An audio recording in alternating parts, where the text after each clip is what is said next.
Sup, Nerdmigos, and the Jive Talking Nerd John Norgrove. We've got Wife here, and we're back at it again for another Trek Jive. Wow, dude. What a genuinely good bottle episode. So this is season 4, episode 3 of Star Trek Lower Decks, in the Cradle of Vexilon. Yep. This was, so, like, spoiler-free review first off, really fun episode. Like, standard Trek bottle episode, which I'm super here for. Yeah, this was good. It wasn't, like, prime plot, but... Yeah. I dug it. It was a so lot of fun. It was a nice, like, kind of break from more... Big, like, high stakes, big feelings episodes that we've had a lot of lately, and that we basically had all of Star Trek Strange New Worlds. Yeah, that's fair. Except for, like, you know, the musical episode. Everything was, like, very, like... A lot. It was a lot. Trek has been, like, a lot. This was, like, a pretty light... I mean, there was, like... Spoilers, somebody dies. But like there was it's Star Trek. That's there was like a there was like it was a really lighthearted feeling like episode. It feels like a holodeck episode. Yeah. It feels like an episode of TNG where Riker's wearing a weird unitard on Rigel some number or whatever. Yeah. You know, it felt like one of those. It feels like a Voyager holodeck vacation episode. Yeah. It feels like the Doctor's trying to figure out how to dream or whatever the shit that was. Or Picard's going archaeologying. Yeah, right? He's up to some shenanigans. But no, this is super great. So okay, let's just get into it. Spoiler alert. So spoiler alert, this episode's A plot, B plot were so fucking dramatic in their own ways. Yeah. Dude, oh my god. Okay, so A plot is Boimler's first away mission, / the captain and the first officer trying to update a planetary computer. Yeah. And we see the planet from the outside. It's a Dyson ring, not a planet. So it's like a ring orbiting a sun, which is dope. But, so it's like there's like an ancient computer that's running this, and they gotta update the machine or whatever. And the whole time, the captain is just bringing this like, no. I don't need assistance. I've got this. What if I just make it slightly worse? Yeah. The whole episode, which is super funny, and it's just making it, she's just like background set piece in like increasing drama for Boimler's first away mission, where he's like doing all the work and doesn't want the ensigns to get hurt because well, he still feels like Lieutenant, he's one what is her name? Tavana? Oh, I don't know. I think it's Tavana. The Vulcan or lieutenant. Tavala, but I Tavala. can't tell if we're thinking of the tea place that's in malls or the place that wants Tivana? you to get Is her like name the tea place in the that mall? wants you to get their like their frozen meals. Yeah. But because she basically is just like, oh, like a lot of accidents happen on first away missions, and he immediately like loses it. So we get like some good character development there. He's I love the line where he's like, she like convinces him to finally get help, right? And he's like, oh, that's a really good idea. He's like, you know what? You're right. These are like really bright young ensigns who like have a future ahead of them. And she's like, well, that's to be seen. She's like one of my favorite characters now. She's really fun. She's so fucking sassy. I love her in this. But so that was real fun, sort of like simple mission overblown by Boimler's like hyper personality. And then we get the B plot, which is Mariner, Rutherford, Tendi get assigned to check like every isolinear chip in the big dumb room, and they think they're being pranked, so they try and get the guy back. No, not pranked, hazed. Or hazed, excuse me. Yeah. They think they're being hazed because this room is like, it feels like the Crushinator room in whatever that one with Tim Allen, what's that called? Oh, Galaxy Quest. Galaxy Quest. Yeah, my first thought was Starfleet Overdrive. I don't know where that came from. Well, so Paramount makes Starfleet Overdrive. I don't know what that is, but it sounds fucking rad. It sounds like the opening music is gonna have a guitar, just like kissing God in the like that kind of a thing. Yeah. But so no, the Crusher Room in Galaxy Quest, where it's just like unnecessarily bad to be in. This room is like the every 3 minutes the room floods with a gas, so you gotta have an oxygen mask on you, right? And like, be careful, the isolinear chips are like physically hot to the touch, and then the second layer of isolinear chips are so hot you have to use tongs, right? And you gotta scan each one by hand. It's like overly detailed torture, right? So they're like, of course they're just like, we're gonna do like we're clearly being hazed or whatever. Tendi talking about the hazing rituals, like on her people's ships are hilarious throughout the episode. So they like set up a trap, like straight up like the game mouse trap, a trap. Yes. It's so bloody sassy. Yes. And, the trap is made of these different parts that they got from the, like, relics room.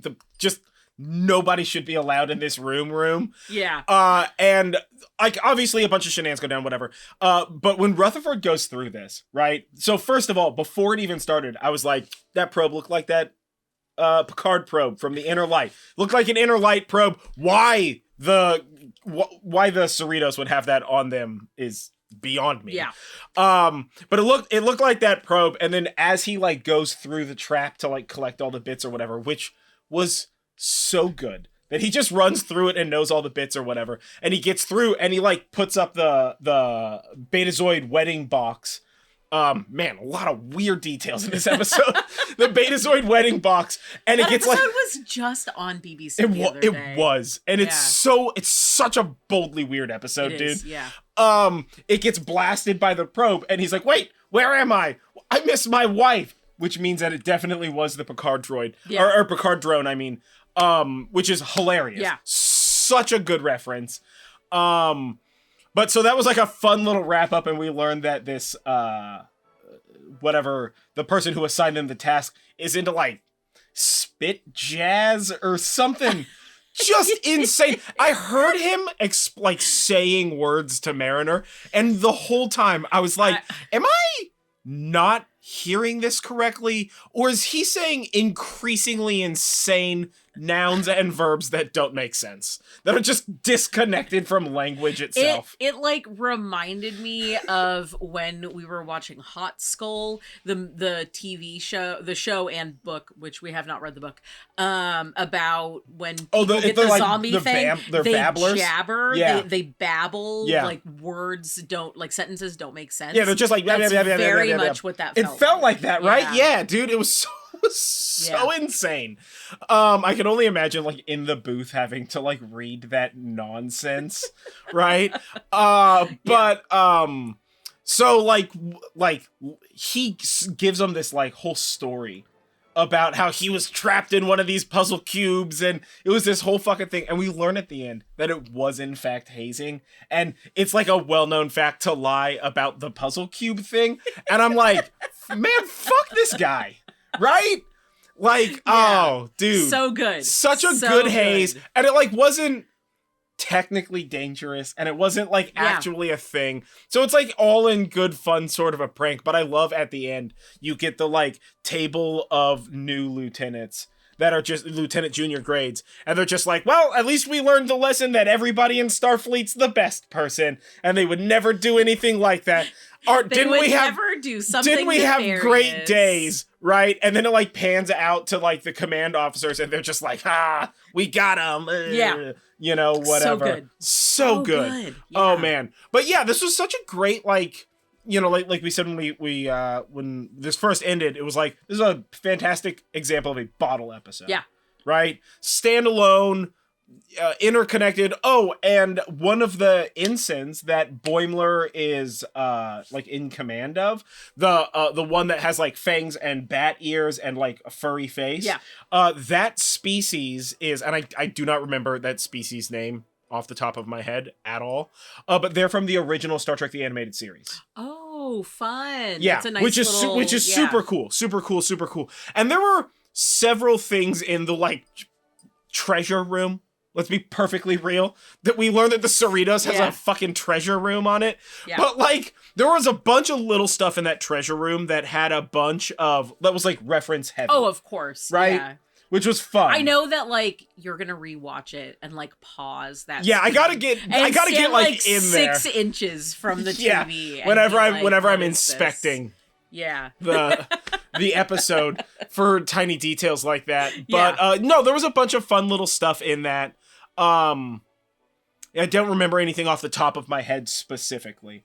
But other than the like Picard probe in the thing. And also the fact that I love that this show does like in the puzzle room thing, it was bringing all of the energy of the like that episode of TNG where Lwaxana Troy takes Worf's kid into the like, oh, there's this like fun holodeck game you can play. And it's just like a bunch of weird painted people doing gymnastics and shit. Yeah. And you're just like, this is horrifying. Or like the Neelix holodeck episode with Naomi Wildman. Oh, when he's just like, oh, these were the games that like these are the games that are popular or whatever, and he like takes her in the thing and she's got to like talk to the rock man and do mud person, like the water person thing. Such a horrifying I'm just like, what the fuck, man?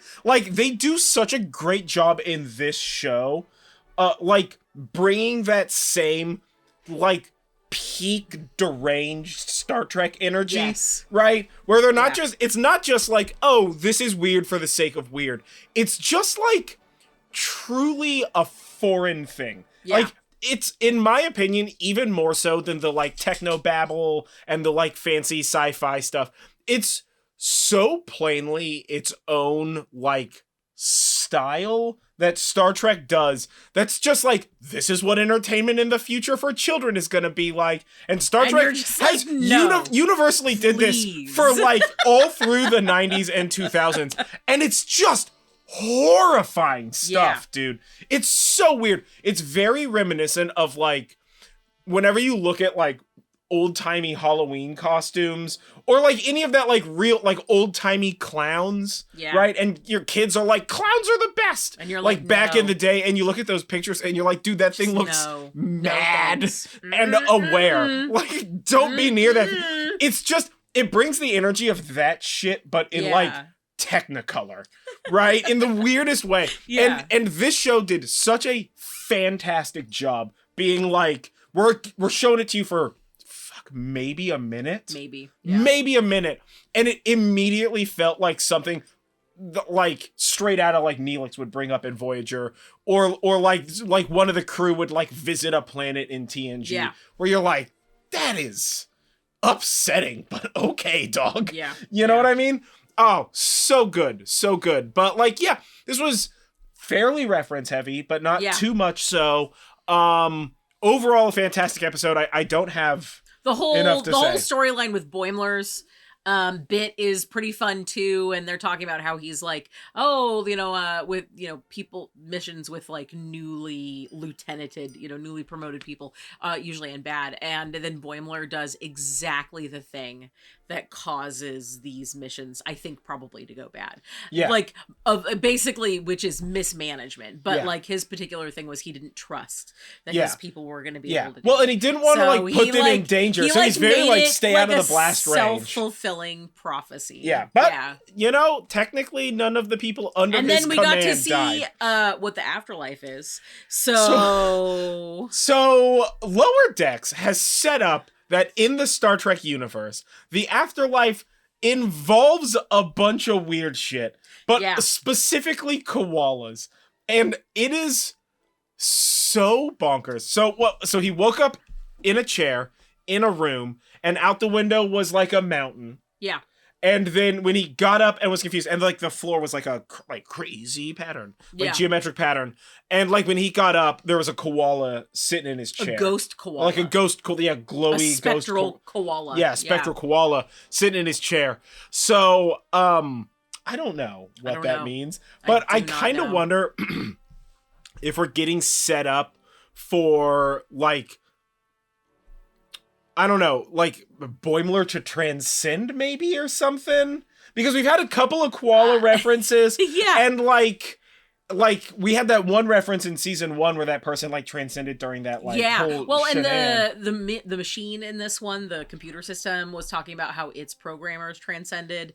So we keep getting that. Like I wonder if we're gonna get that, or if they're just like slowly building. Like I want to know more about this. We need a Q. We need a Q episode where Q can explain the koala, or at least where they mention the koala and Q's like, don't listen to that guy. He's spreading lies or something. I feel like we're gonna have. I feel like it's setting up for more afterlife information to be like trickled out. But you know what we didn't have a ship getting blown up. Yeah. So what's going on with those people? We don't know what's going on with that. Yeah. This is definitely like following the bottle episode thing, because it's not really moving forward anything. The like grand plot, but like it's line. just character development. Yeah. Yeah, totally. So I think that means that either the next episode is going to be like super bodily like this one, or the next episode is going to be like back on the prime story train. I think we'll be back on the prime story train in the next episode. Which will be pretty interesting, because I am so like, what is going on with that like exploding thing probes? That like shuttle blowing stuff up or whatever. So yeah, man, this was a fun episode. Really I'm excited to see what happens next. I'm glad we're back in Lower Decks. I love this show so much. Yeah, they've done such a good job. It looks so good. It's so light.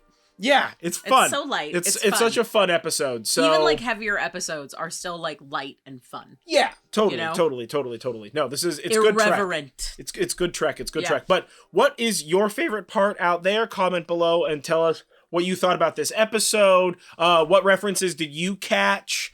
And did I point out any references that you didn't catch? So either way, I've been John Norgrove. This has been Wife. This has been Trek Jive, season 4, episode 3, in the Cradle of Vexilon from Star Trek Lower Decks. And we will catch you next time. Yeah. Stay frosty, guys.